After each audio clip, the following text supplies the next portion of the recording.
So not only do you want your own airplane because you can go see the world and do all sorts of crazy fun things, go anywhere you want, whenever you want, and tell all your friends that you own an airplane. Obviously, the reasons of owning an airplane are self-evident. It is awesome, and you'd love to own your own airplane. So more so than the reasons, let's get into what it physically actually costs, and is this feasible? Does it make sense compared to just, say, renting an airplane from an FBO or a flight school? Well, first thing we want to do is take a look at a little spreadsheet here of what everything costs that's involved with owning an aircraft. So for a basic Cessna 150, we're going to look at our fuel burn, our oil burn, engine deposit, because we know engines are very expensive and have to be overhauled pretty frequently, or not super frequently really, but in the case of a 150, typically every 1,800 hours on the tack. And also important to note, we'll explain this in a later video, but tack hours are actually shorter than, or longer in a sense, than Hobbs hours. So say you fly for 1.0 on the Hobbs, it's probably only 0.8 or so on the tack. So 1,800 hours on the tack is more like 2,200 hours on the Hobbs. And everything here is going to be Hobbs time that we're talking about. Just to keep it simple, just regular flight time, so we can compare apples to apples with the cost of owning versus renting from an FBO. So anyways, $8 an hour for an engine deposit. That's Hobbs hours, like we said. Tires, tubes, brakes, oil change, battery, mags, lights, spark plugs, starter, alternator, all those things wear out and break, radios, and even more things wear out and break on airplanes, but those are your very basic ones. And they're all slightly overstated here just to give you a little wiggle room, and also factor in a little extra cash for when other things break, maybe like a flat motor that breaks very, very rarely.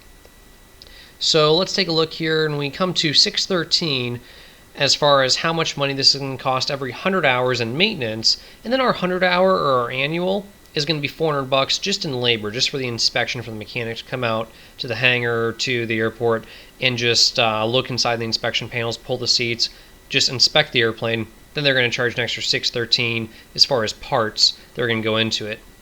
Of course, you'll have 2 oil changes over the course of flying 100 hours, but everything else should last pretty much through the 100 hour without being addressed, aside from maybe a light that you could probably replace yourself. As far as our fixed costs, well, every year we're going to have $400 for an annual period.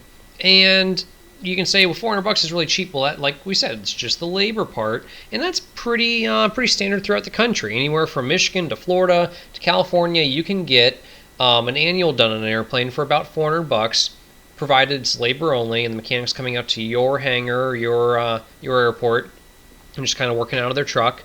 If you bring it to a shop, it's probably a little bit more in labor, and you can even make that cheaper just by removing all the inspection panels and the seats and everything like that yourself, and doing a lot of the work yourself, like the oil change and things like that.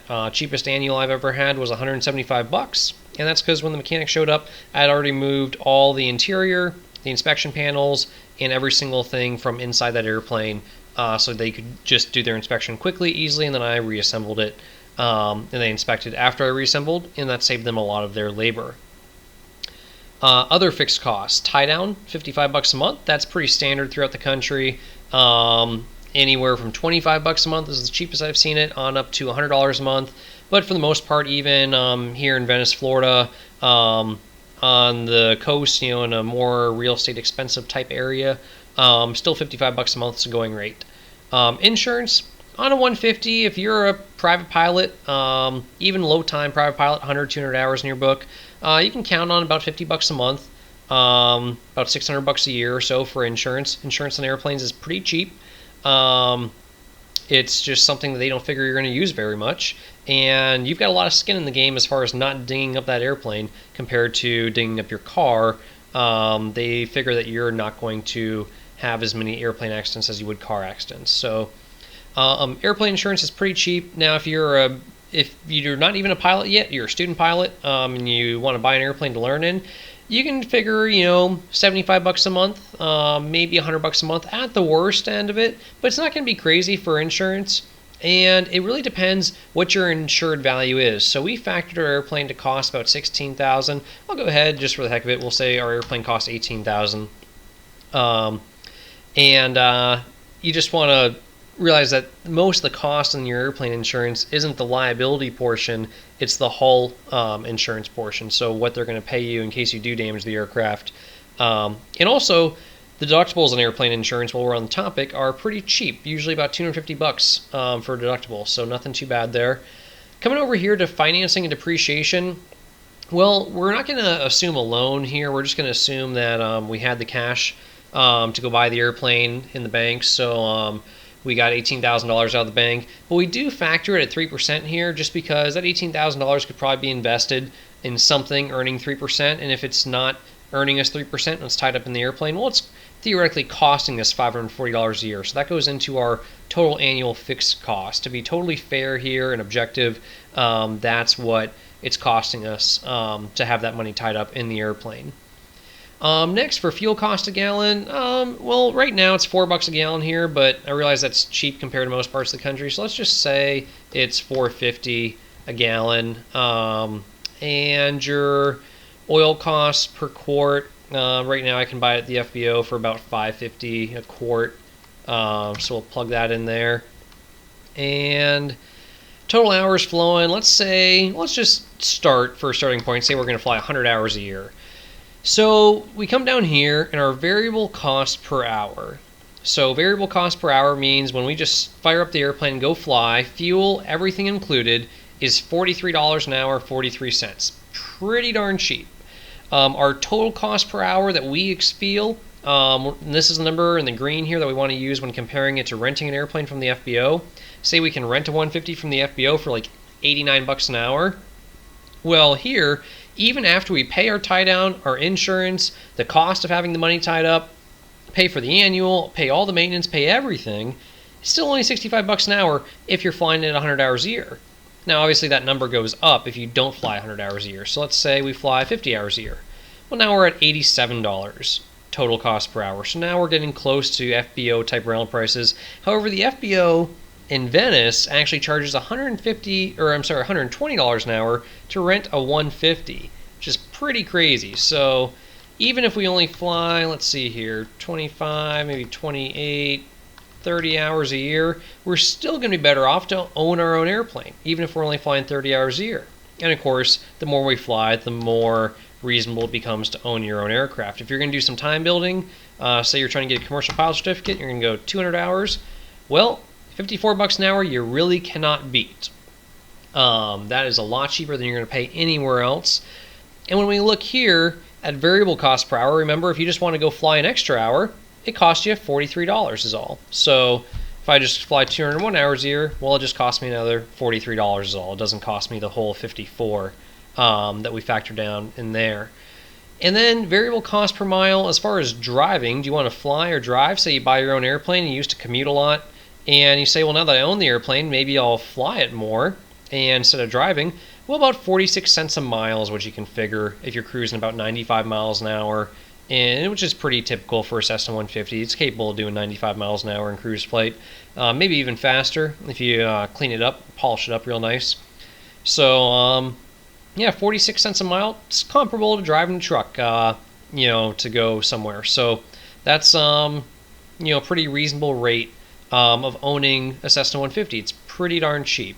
Now you may say, yeah, well, but John, I don't fly 50 hours a year, and this is not economical for me to do. I only fly 10 hours a year, and that's crazy. I can't pay $263 an hour just to own my own airplane. I'd be better off just renting from an FBO, even if it was $120 an hour. And yeah, you're right. I mean, it's just what it costs. So basically, what if you just found a couple friends that were in the same boat as you, that maybe you all only flew 10, 15 hours a year? Well, if you got 4 guys and you all fly 15 hours a year, well, that's 60 hours. Now all of a sudden, all of y'all can fly for $80 an hour.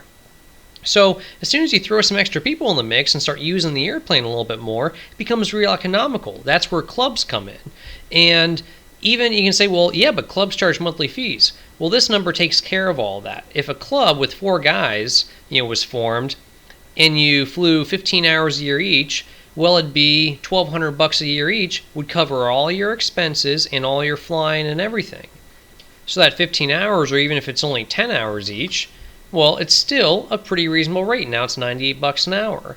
So if you do decide, okay, I'm going to fly 25 hours a year, and I got my buddy, he's going to fly 40, and I got my other buddy, he's going to fly 25, and you all get together and you fly 90 hours a year, the airplane starts getting really, really cheap and really affordable, and it makes sense to own one. This, again, covers all of your expenses, your annual, your insurance, your hangar rent, all of that is all factored into that one number. Now, if you put a bunch of people on the airplane, 4 or 5 different guys are flying it, insurance might go up a bit. So you're going to have to kind of take that into account. Maybe that would make that number come up just slightly, but not much. Again, insurance is fairly cheap on an airplane, as long as nobody has any accidents or any big things on their record. So it really is a good thing to consider buying and owning an airplane.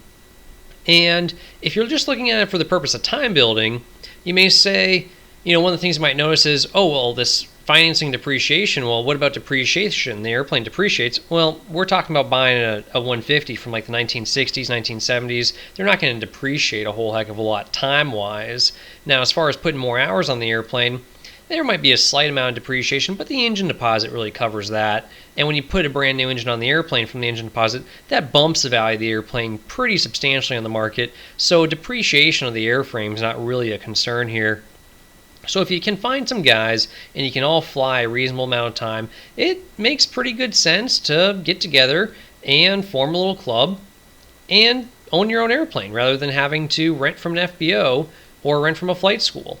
So just kind of use this little spreadsheet here and try to figure out what a good break-even point would be. And what we'll do is we'll throw this spreadsheet up on our website on flyatmikealpha.com so you can download it. And we'll throw up a couple others, do some other videos comparing the difference between owning like a 150 and maybe a fabric airplane like a Champ, and maybe comparing the cost of flying versus driving in an airplane that you use to really go somewhere like a Mooney or something like that goes a little faster.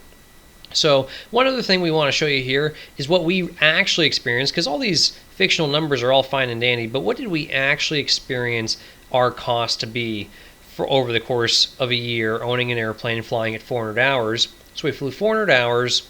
These are our actual maintenance expenses and what we actually paid for fuel, oil, all of that. And it came down here. We paid $14,000 by the airplane. We sold it for $15,000. Actually, when we're all said and done, we didn't factor in the extra $1,000 that we got back in here. But if you did factor in that extra $1,000, if you took $1,000 off total fixed costs, that would be pretty substantial there, in showing in your hourly rate. So here's what it actually cost us: was $49 an hour to fly our airplane for 400 hours over the course of the year, paying for all the 100-hour inspections, the annual, all that sort of stuff, all the maintenance, everything, tie down, insurance, all out the door, $49 an hour. Pretty good deal. So definitely encourage you guys to look into it. And like I said, we'll do some other videos comparing some other airplanes to purchase your own. Leave us a comment in the comments below about what kind of airplanes that you'd like to see us compare and contrast. One thing I want to point out before we go is these maintenance rates here can go up or down. If you have every single little thing done on the airplane, and every time a screw comes loose, every time anything bothers you, a light bulb burns out, you call a mechanic and you're paying them $100 an hour, some of these prices are probably going to go up, and that's going to affect this number here a little bit. But conversely, if you do a lot of the work yourself, like you help out on the annual and you do some of your own oil changes, own brake changes, tire changes, things like that, that's really going to help the cost. And if you can find a good A&P on the field that'll let you do a lot of your own work and supervise you and sign off the work as being done in accordance with the service manual, and he's looking over your shoulder, then that can save you quite a bit of money there too and decrease this number to make it even more affordable. So thanks so much for watching. Make sure you give us a thumbs up and subscribe to our channel to keep up with all our latest videos. If you have any questions at all, leave them in the comments below. Let us know what you think about what would be the best airplane to own, what's the most affordable airplane to own with the lowest total cost of ownership, flying maybe about 50 to 100 hours a year. And remember, if you can't fly every day, then fly at mikealpha.com. We'll see you all next time.